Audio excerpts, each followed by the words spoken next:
créer des champions français qui vont se développer à l'international dans le domaine de l'édition logicielle ou des services numériques.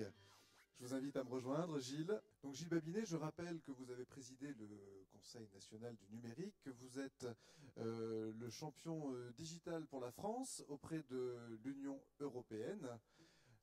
Et avec nous aujourd'hui, Aleš Petic, qui est votre homologue pour la Slovénie. C'est un plaisir d'être là, évidemment pour parler de cet enjeu fantastique qu'est le numérique. Et d'une façon générale, je suis très heureux que Aleš ait pu nous rejoindre parce que, évidemment, le numérique, c'est aussi l'Europe. Donc, je pense que c'est une notion qu'il faut qu'on évoque plus, d'avoir un travail intégré là-dessus. Mais aussi parce que la Slovénie a réussi particulièrement dans le domaine du numérique et que je crois que c'est quelque chose que je souhaiterais que dans cette table ronde et au travers de cette journée, on évoque, c'est-à-dire quelles sont les particularités qui font que des pays réussissent mieux que d'autres à l'égard du numérique. Vous le savez, la France est la 5e puissance mondiale économique. C'est loin d'être le cas à l'égard du numérique. Il y a un certain nombre de facteurs qui participent à l'émergence de ces pays qui réussissent bien, qui sont souvent des petits pays. Et donc, j'aimerais qu'à l'occasion de cette table ronde, on puisse essayer de discuter des enjeux qui permettent l'émergence de l'économie numérique. Donc très rapidement, je vais présenter, on ne les présente plus, mais nos brillants panélistes. Donc Marie Ekland, qui est la représentante de Elaya dans la vie privée, et par ailleurs, qui est la cofondatrice et la présidente de France Digital, donc l'association qui a montré un certain nombre d'éléments tout à fait caractéristiques à l'égard de l'économie des startups et notamment des sociétés qui sont financées par le capital risque en France. Jean-Pierre Rémy, qui est le dirigeant de Page Jaune, donc une société qui est évidemment extrêmement intéressante, d'une part parce que c'est une société qui est une société traditionnelle, qui a fait une transition extrêmement forte vers le numérique, mais aussi parce que c'est une société qui est totalement infusée dans les territoires en aidant les toutes petites PME à acquérir leurs premiers outils numériques en général. Eric Hazan, qui est un garçon qui a fait beaucoup pour le digital, en ce sens où c'est le premier qui, il y a 2 ans maintenant, a fait un rapport sur l'impact économique du digital en France et qui a notamment évoqué ce chiffre extraordinaire qu'on a tous à l'esprit de 700 000 emplois créé par le numérique. Et je pense qu'il a été vraiment un point de transition. C'était quelques semaines avant la création du Conseil national du numérique. Et merci Eric, parce que ça nous a beaucoup aidé à ne pas passer uniquement pour des gens qui manient des outils de communication, mais qui sont vraiment des acteurs économiques.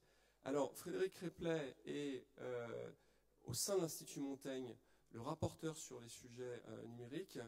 L'Institut a fait plusieurs travaux à ce titre, dont un rapport qui a été publié il y a 8 mois, un an, il y a 1 an, qui est un excellent rapport évidemment.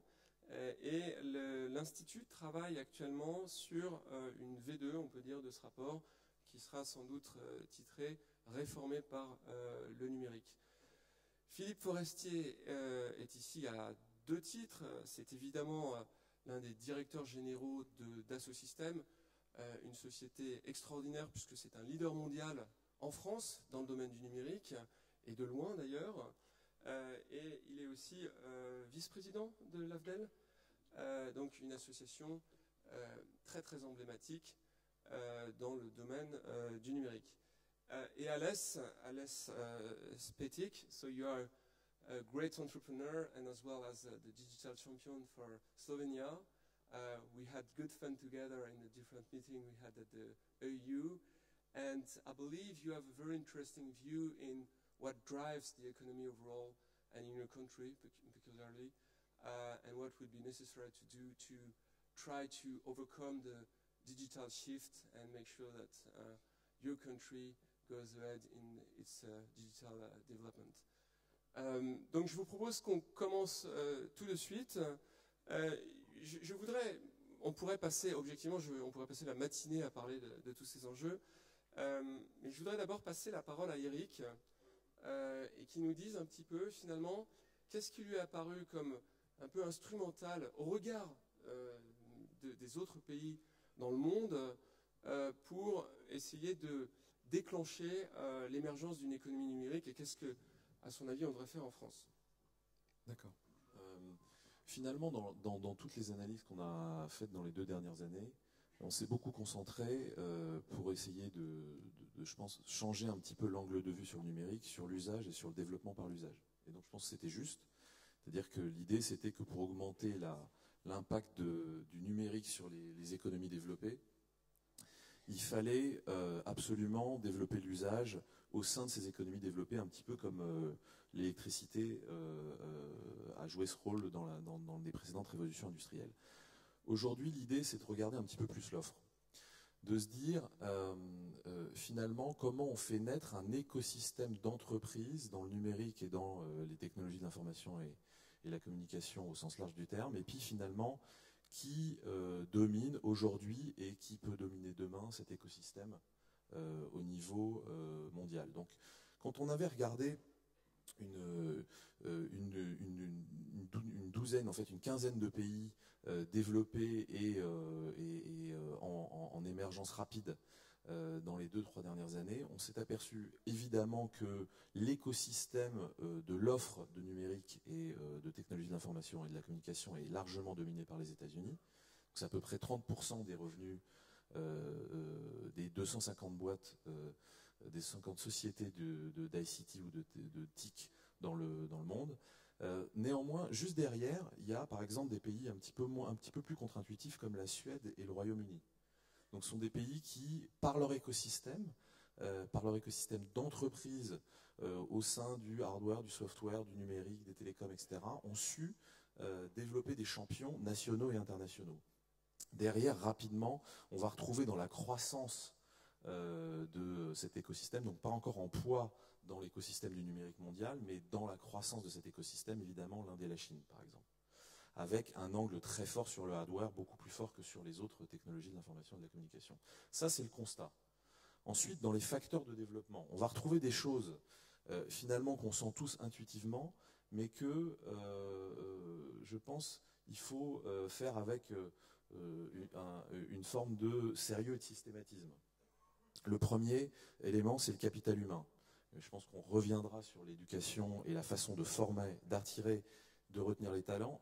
Et je reviendrai sur attirer, parce que toutes les politiques d'immigration, aussi dans des pays comme les États-Unis et même d'autres pays comme ceux du nord de l'Europe, ont un petit twist sur les technologies de l'information et de la communication et les diplômés de ce type de formation. Favoriser l'accès au capital financier, c'est une évidence. Il y a des approches très différentes, des approches qui, par exemple, comme les États-Unis, mais aussi comme Israël, font la part belle à des partenariats avec des gens de la Silicon Valley, entre des gens de la Silicon Valley et des fonds publics. On parlera peut-être tout à l'heure des programmes qu'ont mis en place le gouvernement israélien il y a déjà 15 ans. Aujourd'hui, il y a à peu près 80 fonds de TIC en Israël qui représentent à peu près 10 milliards de dollars d'actifs. À la taille du pays, c'est absolument monstrueux. Et puis, évidemment, comme autre facteur, il y a les infrastructures. Là, c'est plus un facteur qu'un facteur seuil. Une fois qu'on y est, on y est. Et ensuite, il faut rester à peu près à ce niveau-là. Et puis, il y a le développement du climat des affaires. Mais ça, je pense qu'on en reparlera avec plus de détails. Alors, c'est évident que ces facteurs, on les pressent, on les intuite d'une certaine manière. Philippe, je sais que vous vouliez vraiment parler de l'éducation, donc le capital humain. Qu'est-ce que vous pouvez nous dire au titre de l'AFDAL et peut-être aussi d'ailleurs au titre de Dassault, puisque je sais que vous avez des partenariats avec les universités. On est intéressé par votre avis. Oui, alors l'aspect éducation est absolument fondamental dans tout ce qu'on va discuter. Ce que je voudrais dire d'abord, a priori, c'est que, d'abord je représente l'AFDAL aujourd'hui, puisque Jamal Labed s'est cassé le pied et malheureusement il ne peut pas être avec nous. Je regrette son absence. Donc l'AFDAL, c'est l'association des éditeurs de logiciels. Les éditeurs de logiciels, c'est dans le numérique c'est dans l'innovation. Et il faut bien se dire que quand on regarde, elle l'a mentionné, vous l'avez mentionné aussi après, la position qu'on a dans l'économie numérique dans le monde est absolument désastreuse. Elle a dit plus ou moins bien, c'est plutôt moins que plus, hein, largement. Et c'est dommage, parce que quand on regarde l'impact du numérique dans l'innovation, et quand on regarde l'ensemble des innovations et des inventions qu'il va y avoir dans le monde au XXIe siècle, qui seront largement supérieures à toutes les inventions qui ont été faites dans l'humanité jusqu'à présent, rien ne pourra se faire sans le numérique. Donc si on n'est pas armé avec des entreprises, des technologies, des gens qui se battent à l'international tous les jours pour finalement développer un écosystème qui devient de plus en plus global. On a parlé des US, on a parlé de la Suède, etc. Mais avec l'émergence des technologies cloud, les frontières vont se limiter, vont s'atténuer. Donc il est important de bien s'y préparer. Il y a plein de choses à faire. Sur les aspects éducation, je dois dire que le système éducatif doit être, pour moi, retravaillé de A jusqu'à Z, depuis l'école maternelle pratiquement jusqu'à la retraite, parce que ces technologies bougent tellement, de manière tellement importante, qu'il faut qu'on habitue les très jeunes enfants au numérique. Il faut qu'on transforme les curricula d'éducation, en particulier dans le secondaire, pour redonner l'appétit de la science et de la technologie, parce qu'à la fin de la journée, il faut de la science et de la technologie. Aussi du business, mais il faut de la science et de la technologie, et dans toute la vie après. Quand on regarde l'évolution des technologies du numérique, et les enseignants doivent se reformer en permanence, et ensuite c'est un recyclage permanent. Donc l'aspect éducatif lifelong, c'est-à-dire depuis le tout petit jusqu'à la retraite, doit être quelque chose qui est fondamental. Mais il y a une chose, enfin, moi il y a quelque chose qui m'intéresse, je suis désolé de vous parler de Dassault Systèmes, mais Dassault, c'est quand même un leader mondial, il est massivement en France, et vous utilisez une particularité c'est de l'algorithmie. Est-ce qu'il y a quelque chose qui joue dans l'écosystème français à ce titre ou pas? Bon, Dassault, c'est massivement en France, on est 10 000 personnes, et on est 2500 en France. Dassault Systèmes, c'est quand même important. 2500 en France, c'est nos headquarters, mais c'est 7500 personnes à l'étranger, et c'est 90% de notre chiffre d'affaires à l'international. La recherche, elle se situe où? La recherche se situe, on a 31 laboratoires de développement, parce que la stratégie de la société, ça a été justement de faire l'acquisition de pépites technologiques, et elles se trouvent où elles se trouvent.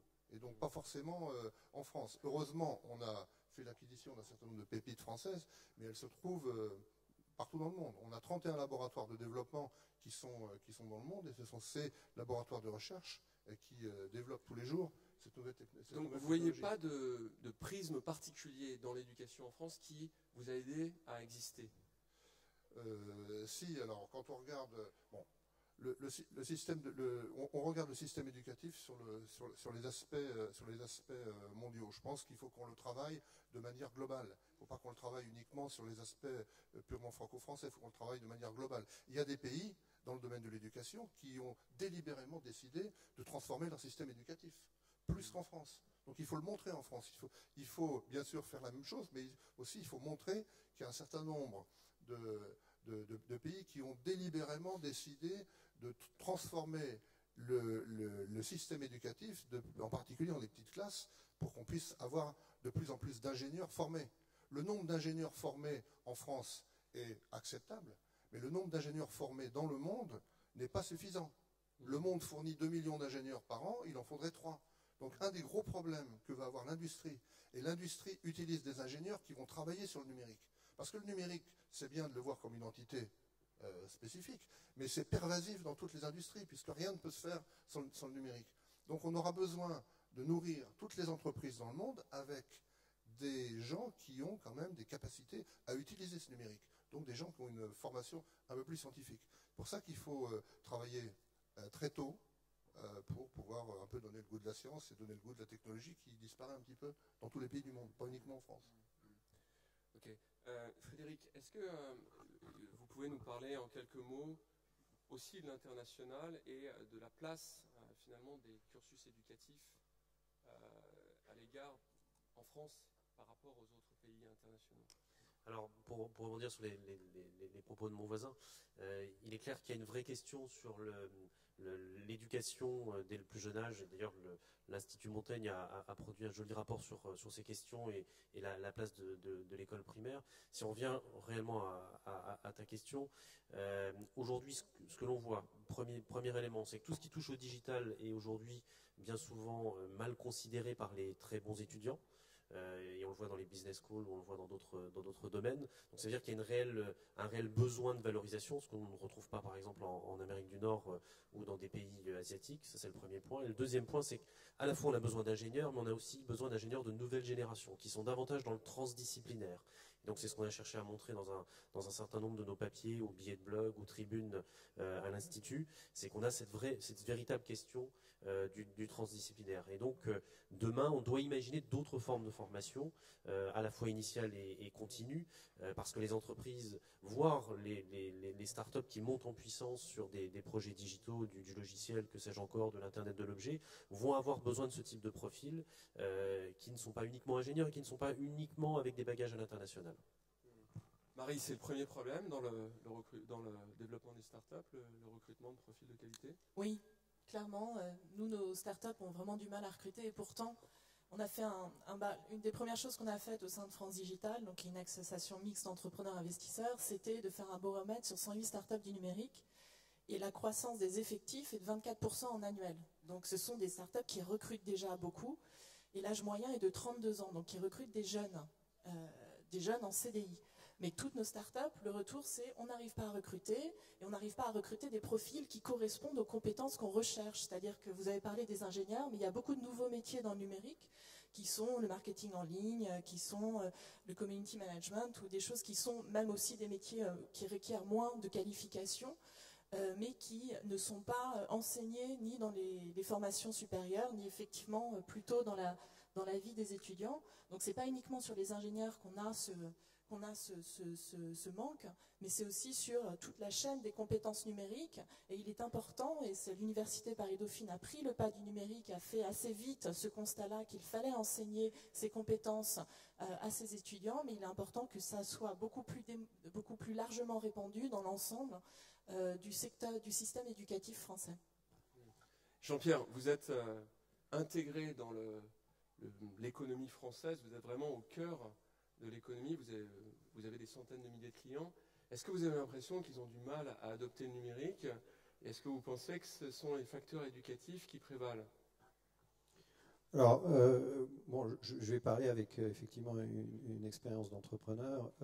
D'abord, la première chose, pour moi, la France, en tant que telle, n'est pas une unité géographique pertinente dans le numérique. Ça n'a pas beaucoup d'intérêt. Soit nos clients, quand on les regarde, ils sont soit en hyper local, parce qu'en fait, c'est la capacité qu'ils ont à faire venir leurs clients, on va dire, sur leur point de vente qui les intéresse. Il y a un chiffre que je veux donner. On vient de dépasser aux États-Unis pour la première fois une journée dans laquelle on fait $1 milliard de ventes en ligne. Il y a 14 milliards dans la même journée, il y a 14 milliards de dollars qui se font dans les magasins. Et donc aujourd'hui, 93% du business se fait dans les magasins. Donc le premier réflexe de nos clients, c'est de dire ok, avec l'Internet, j'ai l'Internet mobile. Et comment à partir du mobile, je fais venir les clients dans mon magasin. Donc c'est l'hyperlocal d'un premier côté. Et autrement, si ce n'est pas l'hyperlocal, c'est tous les marchés auxquels on peut avoir accès. C'est les 7% de vente en ligne. Et là, le marché, il ne s'arrête pas forcément à la frontière. Il peut être beaucoup plus large, il peut être européen, il peut être mondial. Donc je pense que c'est la première des choses pour construire un gros business numérique, c'est déjà de se dire, bon, on va essayer de le regarder de la manière la plus large possible à partir des marchés dans lesquels on peut livrer. Et sur ce sujet-là, pour moi, il y a trois sujets très importants. Là, je prends cette fois plus ma casquette de chef d'entreprise. Pour diriger et développer un grand business numérique à l'international, pour moi, il y a trois grands sujets. Le premier sujet, c'est la force du marché domestique. Et là, à nouveau, la France, c'est pas assez. C'est pas suffisant. Il faut au moins avoir un marché domestique qui soit au niveau de l'Europe pour pouvoir se battre sur le marché international et dégager des profits qui soient suffisamment importants. Il faut faire très attention à la capacité qu'on a de réutiliser ces profits et notamment de les réinvestir dans son business. Là, tous les marchés européens ne sont plus à égalité. Ils l'étaient il y a 10 ans, quand j'ai créé Gencia, c'était à peu près équivalent. C'est plus du tout équivalent aujourd'hui. Donc évidemment, 1 euro ou une pound qui est créée dans un pays n'a pas la même capacité de réinvestissement.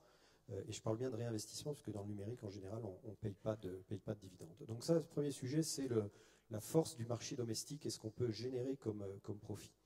Le deuxième sujet, on a déjà un petit peu parlé, c'est la capacité à lever des capitaux et à financer son activité. Et là-dessus, à nouveau, il ne faut pas se tromper, dans le numérique, les 3 premières années, on cherche quelques millions d'euros. Lorsqu'on est entre 3 et 7 ans d'existence, on cherche quelques dizaines de millions d'euros. Là, ça se trouve déjà plus en France. Et quand on arrive au-delà de 7 ans, 7 à 10 ans, ça se chiffre en centaines de millions d'euros. Et là, il faut aller les chercher bien ailleurs. Et surtout, il faut développer un profil financier qui attire les investisseurs. Il ne faut pas se tromper de cible. Et là, je veux dire une chose importante, ce n'est pas les aides publiques qui vont nous aider. Nous, on a fait un exercice de recensement au sein du groupe. À un moment, j'ai dit, mais combien il y a d'aides publiques en France? On est arrivé au chiffre quand même de 1400. Hein, donc il y a 360 niches fiscales, 60 niches sociales et 1000 aides locales ou départementales. Donc si vous commencez à essayer de chasser là-dedans, vous êtes mort, hein, compte tenu des enjeux financiers. Et le troisième grand critère, c'est le troisième grand besoin, on en a largement parlé, c'est les ressources humaines. Et là, les choses, à nouveau, doivent se voir au moins au niveau européen. On a, voire européen un peu élargi, hein, Israël, Maroc, etc. sont des sources. Aujourd'hui, on trouve des gens extrêmement compétents. Mais la compétence est une chose, je pense que peut-être encore plus important que la compétence, c'est l'esprit d'entrepreneuriat. C'est la capacité d'avoir des entrepreneurs, des gens qui veulent développer, s'engager, prendre des risques. Parce qu'en fait, une grosse partie du développement d'une grande société numérique, elle se fait à travers des acquisitions de petites boîtes, de petits entrepreneurs qui vont ensuite, on va dire, utiliser les ressources d'un grand groupe pour développer leurs activités. Donc, pour moi, c'est les 3 grands sujets. C'est la force du marché domestique, l'accès aux capitaux et l'accès aux entrepreneurs. Alès, can you tell us in few words what has driven actually your economy, your digital economy as such? Well, first, I'd like to thank you for the invitation and your hospitality. I think you have a wonderful event, and we need more of those in Europe because it really increases the awareness. On your question, I think the drivers are, well, multiple. I don't want to touch now on the ones that my colleagues here on the panel mentioned, so the education, the business, and all that. But what I would like to open up is a discussion about basically the state of mind. And we see that, particularly in a small country, Slovenia has a population of 2 million, is that when you go wrong, you see that immediately. It doesn't take very long to see that you failed at something. To give you an example, a few years ago, Slovenia established a ministry for information society, which was brilliant. We put a budget on it, and we just went in and we digitized everything in terms of institutions, up to the point that we had, I believe it was above 90 or 95% of all of the services for population and businesses that can be done with the state can be done electronically, which is absolutely wonderful. Now, the problem was that nobody thought or was thinking about how actually people are going to use it. So what happened was that they said, okay, we have all these forms, we have all these services available when you go into the counter. Now you have the computers, the computer engineers, the geeks, and then you have the bureaucrats, and just make it work electronically. Well, it didn't. So we have the list of all the services that are available, but very few people actually use it because the usability issue was ignored. What I want to emphasize with this anecdote is that we are now living in a different world. Up to 30 years ago, we lived in the paper-oriented world, and the institutions were developed around the paper for the past few hundred years. Now we live in digital world, and the institutions and the framework and the state of mind has to adapt. Usability of the paper form was developed through several generations. And when you give a form to a person, usually they at least know what means when it says, okay, write your name here and all that. These ergonomics have been evolutionarily developed. You cannot take it and put it into a digital world directly because it offers a total different challenges. What happened and what we saw in our country is that we really offered the service to a small niche of digitally literate people. So the young people, which is great, but we forgot the ones who are just trying to enter the digital world, the elderly, the average people. So the short answer to this, to your question is that the real driver is actually state of mind. The understanding that things that, or the way things have been done in the past are now different because the technology, the environment is different. And last but not least, what's even more important, it doesn't take 2 months anymore to go to the States to see how things are done there, or go to Japan to see how they've solved a certain problem, or to France to see how this kind of conference is established. It takes literally seconds. But somehow a lot of people forget that, and they're still taking a lot of time to adapt and offer certain services, certain solutions in a new, innovative way. But, I mean, it's interesting because we do understand that in some way it's mostly out of government action that you drove it up.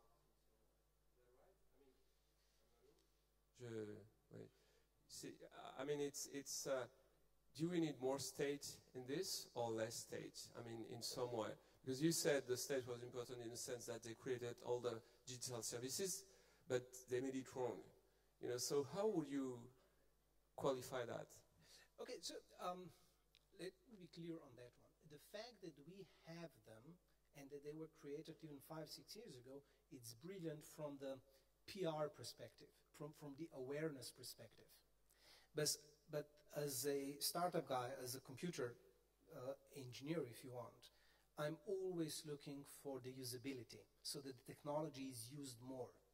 So what we are doing now in the version 2.0, if you want, we are now bringing the knowledge, the experience we have from the startups, from the business perspective, and adapt it to these state services, if you want. So we try to outsource it as much as possible.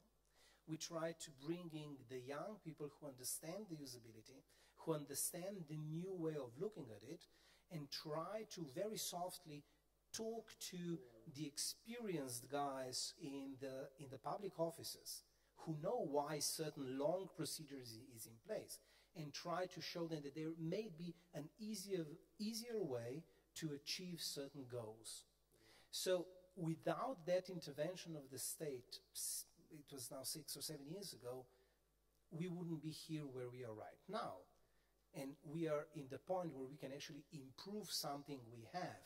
Without that, we even wouldn't have that. So it was a great starting point, but it's not good enough anymore. So, on entend plusieurs choses. Là, on entend que finalement, big is not beautiful, hein, mais ça on le savait d'une certaine manière. Frédéric et Eric, j'aimerais bien savoir, Frédéric, c'est quoi les choses que peut faire l'État pour faciliter l'émergence d'une société numérique? Il y a un certain nombre d'acteurs, moi je rencontre régulièrement des acteurs qui disent finalement l'État doit être dans une logique de laisser faire un peu Adam Smithienne d'une certaine manière, et surtout n'intervenir en rien, ne pas réguler, et puis ça va se faire tout seul. Vous pensez ça? Alors, je pense que dans les années passées, il y a eu un certain nombre de stop and go sur les questions du numérique, à la fois dans la création d'entreprises que dans l'utilisation à bon escient du numérique dans toute la chaîne de valeur d'entreprises. Aujourd'hui, je pense que, et Fleur Pellerin, on le voit par ses différentes interventions, est dans une logique de favoriser des conditions favorables à l'essor du numérique et de nouvelles activités. Ensuite, il est clair que l'État a plusieurs leviers. L'un d'entre eux, naturellement, concerne les différents dispositifs d'aide, dont le crédit d'impôt recherche qui doit évoluer dans les mois qui viennent. On peut se dire la chose suivante, c'est que le crédit d'impôt recherche pour un certain nombre de start-up pourrait évoluer sur les questions de financement de court terme, sur des questions d'apport de trésorerie plus réguliers, mais également, pourquoi pas, parce qu'aujourd'hui il n'y a plus de dispositif sur ces questions, de crédit d'impôt sur l'internationalisation. En effet, je pense que directement une start-up qui est dans le domaine du logiciel ou du numérique doit tout de suite penser international, et aujourd'hui on n'a plus aucun dispositif. Alors oui, certes, il existe un certain nombre de réseaux, Ubi France, que sais-je encore, mais il n'y a plus aucun dispositif. Ensuite, l'État, c'est une manne financière en matière d'achat public qui est gigantesque.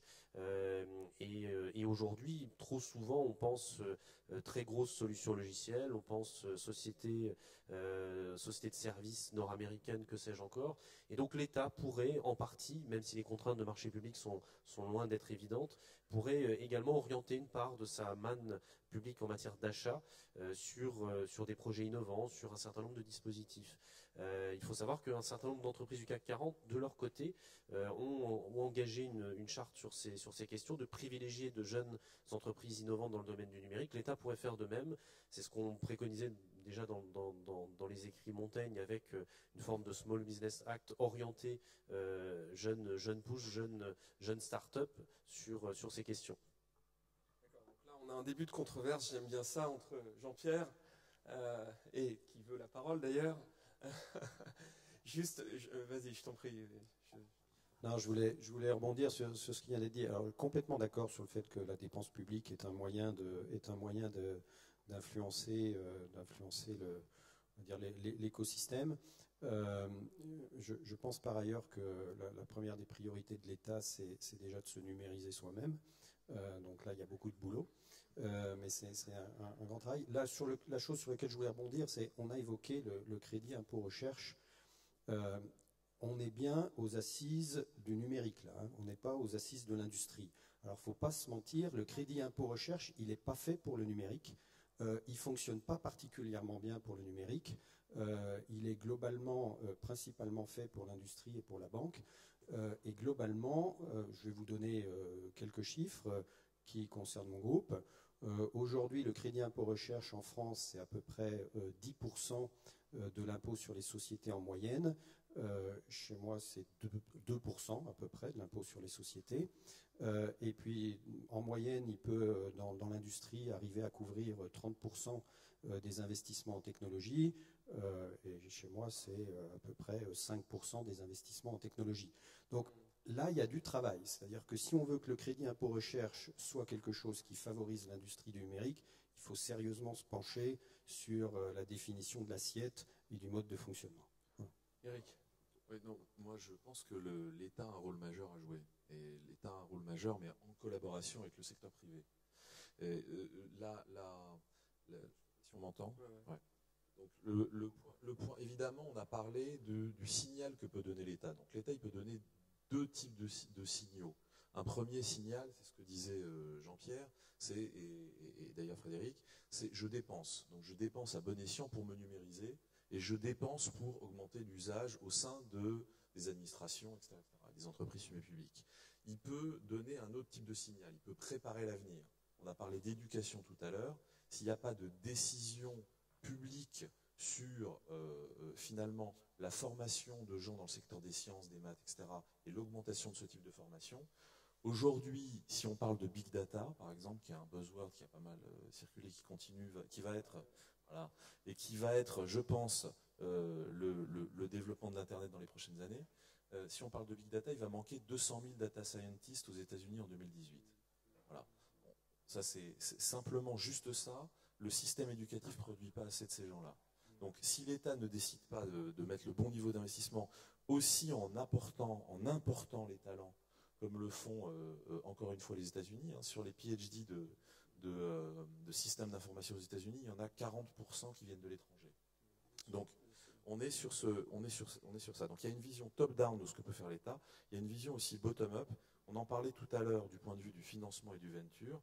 Si l'État donne le signal qu'il est prêt, à faire un partenariat avec des multinationales du secteur pour développer des compétences localement, et 2, à faire des partenariats avec des fonds de venture spécialisés pour développer des partenariats et développer le secteur, et bien là, on a aussi un exemple de dialogue public-privé où l'État joue un rôle positif dans le développement. J'aimerais tant qu'on ait 2 heures ou 3 pour pouvoir descendre dans les questions, parce qu'on pourrait parler de la réforme de l'université, mais on voudrait en parler.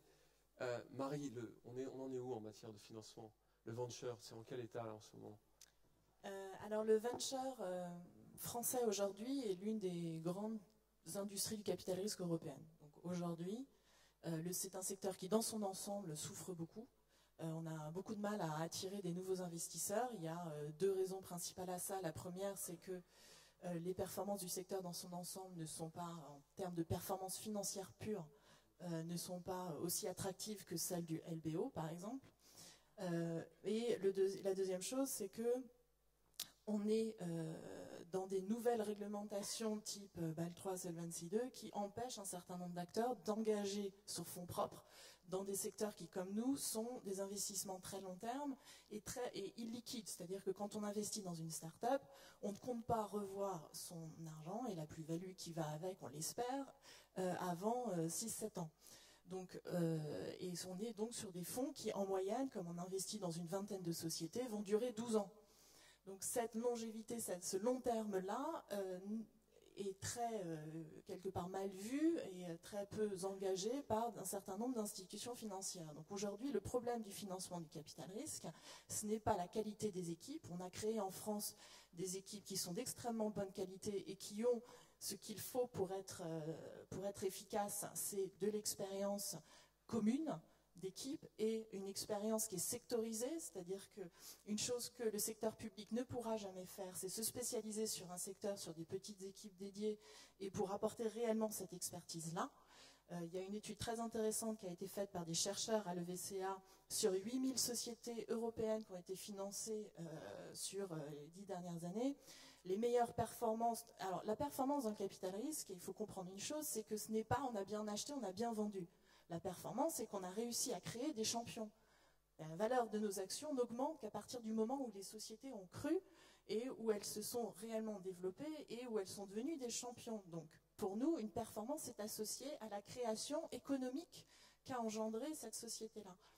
Et cette performance était la meilleure dans un cas où il y avait en lead, entre guillemets, des sociétés de capital risque qui étaient indépendantes et sectorisées, c'est-à-dire dédiées à un secteur donné, donc par exemple le numérique, et qui étaient accompagnées par un co-investisseur public.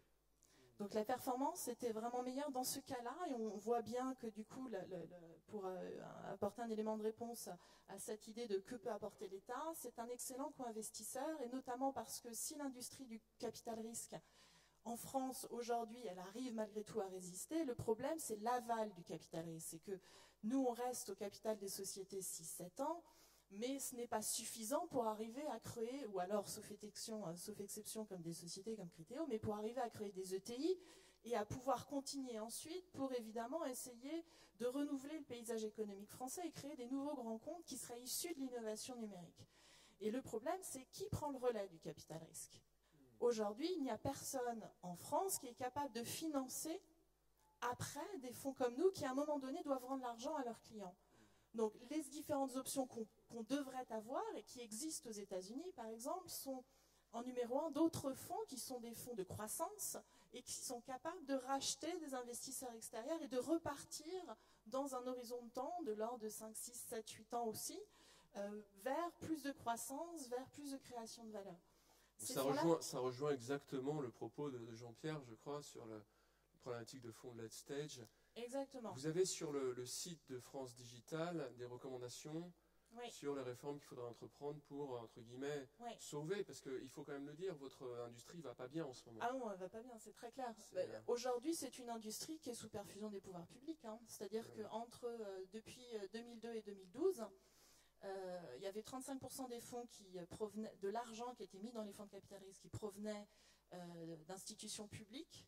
Aujourd'hui, c'est 65%, et c'est au niveau européen, hein. C'est pas que donc la avec France. le FEI et la CDC. Exactement. En l'occurrence, En l'occurrence. Alès, comment ça? How do you finance your company over there? Can you repeat it? How do you finance your startup ecosystem in Slovenia? Oh, that's a fun topic. Actually, the one that I want to speak about as well. We have a scheme where, well, first of all, the startup ecosystem did not exist 6 or 7 years ago. Right now, though, it really thrives.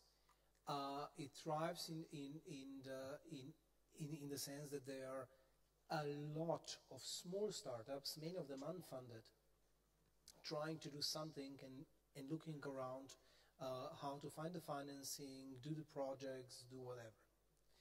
We do have, though, a scheme where a startup can get, or a high-tech startup, being a biotech, computer, whatever, can get up to 70,000, so 70,000 euros of a subsidy of some sort. Now, the problem is, as I mentioned earlier, the difference between the paper and the digital industry and the framework is that somebody decided that it would be worthwhile for that startup to get this subsidy spread over 3 years, where somebody decides, where the rules decide that they have to spend, for example, 5% on equipment, 7% on mentoring, 8% on something else, which is a very clear indication that the people who set up this scheme did not understand who they are trying to finance. Particularly in internet companies, the startups will figure out whether they can survive, succeed, or die within 6 or 9 months. So the money that they receive in a year, 2 or 3, is just there to collect. So what happens now is that the startups, if they don't succeed, they're just there alive for 2 or 3 years to collect that money that's coming in. So we're trying to change that. But more importantly, during the same process, what I'm trying to push in my country, and hopefully in Europe as well, is that the startup industry becomes an industry category. I just did a presentation and I collected some numbers. In Slovenia, startups are, within 5 years of existence as an industry, they employ 3 to 4 times more people than the fishing industry. And if you look at the subsidies that the fishing industry gets from European Union and the funds that they don't receive, that the startup industry don't receive, there's a huge discrepancy. And I think that we all should look at it and see that there is a new category going on, and which is not existing on the Eurostat numbers, on, I don't know, maybe in the France stat office, there is an industry category of startups. It's not in Slovenia.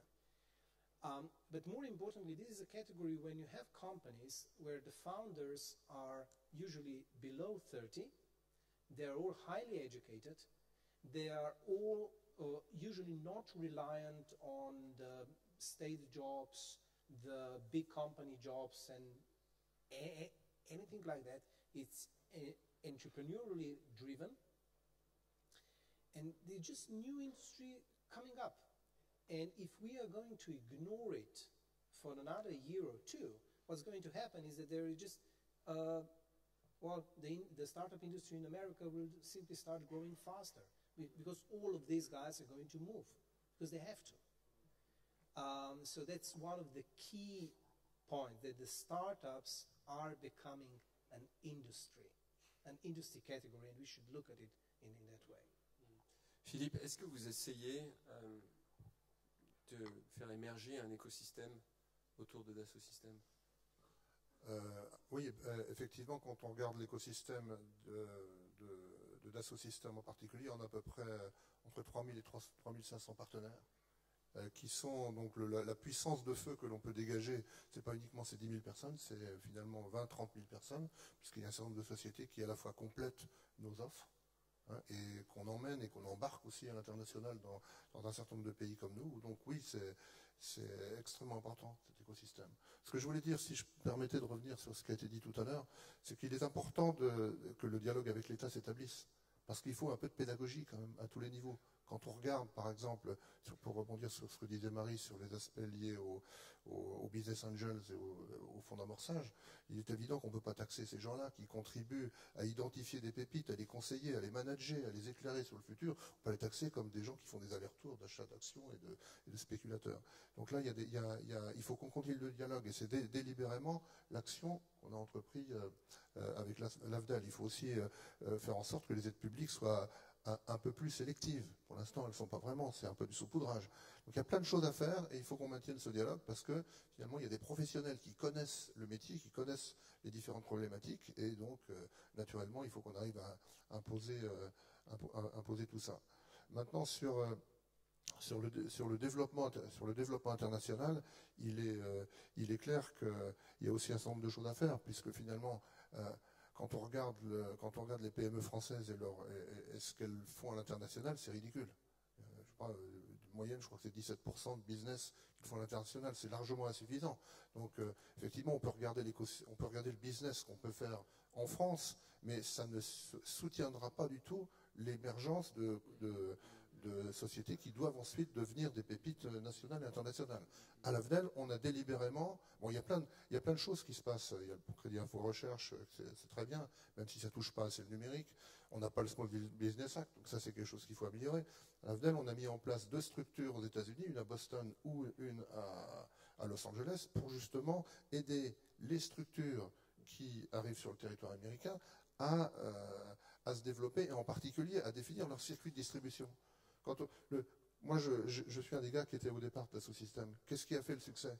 Est-ce que c'est la technologie? Bon, on avait une bonne technologie, certes, mais quelle a été la première raison du succès? C'est le système de distribution internationale qu'on a mis en place, qui a fait rentrer de l'argent et qui a fait en sorte qu'ensuite, on a pu continuer à se développer. Donc il est urgent, dès lors qu'on a amorcé la pompe, qu'on a été plus sélectif dans la croissance et qu'on trouve d'autres moyens d'investissement sur ces startups, de les aider à se développer réellement à l'international, à les connecter sur les bons fonds qui vont ensuite permettre de... Si on veut avoir des pépites, comme, je sais pas, des Facebook, des Google, des Microsoft et autres qui se font en France, on a ces talents. Ces talents existent. Tout le monde reconnaît que la France possède des talents dans le domaine, que ce soit technique, économique, ces talents existent. Il faut pouvoir les identifier. Ça, c'est le rôle du business angel. Ils sont pas à l'affût pour spécifiquement gagner de l'argent. Ils sont là justement parce qu'ils ont ce tempérament d'entrepreneur et ils veulent développer ces activités. Oui, tout à fait. Et Jean-Pierre, vous avez été membre du Conseil national du numérique et vous m'avez dit hier que vous avez vu Fleur Pellerin il y a quelques semaines et vous la revoyez, je crois, prochainement. Est-ce que vous pensez que le gouvernement écoute l'écosystème numérique? Ce que je voudrais dire, en fait, c'est que je pense qu'il ne faut pas se passer trop de temps, et on discute beaucoup sur ce que le gouvernement pourrait faire pour le numérique, et en fait, je pense que ce n'est pas la bonne question. Parce qu'en fait, le gouvernement, l'État, de manière générale, n'est pas le moteur du numérique. Le moteur du numérique, ce sont les entrepreneurs. Et on a, de ce point de vue-là, je suis tout à fait d'accord, en France, on a des entrepreneurs remarquables. On a d'ailleurs une industrie de la création d'entreprises, notamment des premières étapes de la vie d'une entreprise, qui est quand même très dynamique. Et on a aussi beaucoup d'entrepreneurs français ailleurs, dans d'autres villes. Vous allez à Dublin, vous allez à Vienne, vous allez à Berlin, à Madrid, etc. Vous trouvez des entrepreneurs français qui créent leurs entreprises dans ces différentes unités. Et ça, ce sont les vrais moteurs. Et je pense qu'il faut renverser renverser, entre guillemets, le raisonnement. C'est-à-dire que l'État est beaucoup plus dans une situation qui est de se dire comment, par rapport à cet écosystème d'entrepreneurs européens, je suis le plus attractif. Parce que l'entrepreneur, c'est un mec simple, hein, il va aller là où c'est le plus facile. Voilà, il va dire, tiens, là c'est facile, il ne cherche pas la difficulté, il en a déjà suffisamment comme ça. Donc il va aller là où c'est le plus facile. Et donc c'est dans l'autre sens qu'il faut se poser la question. C'est comment la France a un État qui est le plus compétitif sur le numérique. Mais c'est par rapport à lui-même qu'il doit se poser cette question. Ce n'est pas le moteur de numérique. Le moteur de numérique, il ne faut pas se tromper, ce sont les entrepreneurs. Et il y en a beaucoup. Et ils vont trouver, parce que par nature, ils sont inventifs, ils sont créatifs, etc. Ils vont trouver les pistes de développement. S'ils ne les trouvent pas en France, ils les trouveront ailleurs. Mais le moteur, il est vraiment là. C'est donc à nous d'essayer de s'adapter en disant, attention, si on veut être compétitif, il va falloir trouver les bons arguments pour convaincre ces gens-là. Message entendu. Alors, j'aimerais vraiment qu'on puisse continuer ce débat et je crois que tout le monde ici a beaucoup de choses à dire. Malheureusement, on doit rendre l'antenne. Si j'essayais de faire une brève synthèse de ce que j'ai entendu, je crois 4 choses importantes. C'est finalement le rôle de l'État est important et l'intentionnalité de l'État, notamment par la commande publique, etc., quelque chose d'essentiel. L'éducation est fondamentale. Il n'y a pas d'écosystème qui puisse exister sans éducation qui fonctionne. Le financement est absolument déterminant, avoir un système de financement qui soit simple, cohérent et accessible aux entrepreneurs. Et je crois un point aussi, c'est la consommation, le fait d'avoir un marché interne, des gens qui utilisent les dispositifs numériques. Donc 4 choses qui sont, je crois, ce qu'on pourra retenir de ce panel. Je voudrais tous vous remercier d'avoir participé, particulièrement Alès qui vient de loin pour ce panel. Donc merci à tous pour ce panel très très intéressant. Merci beaucoup.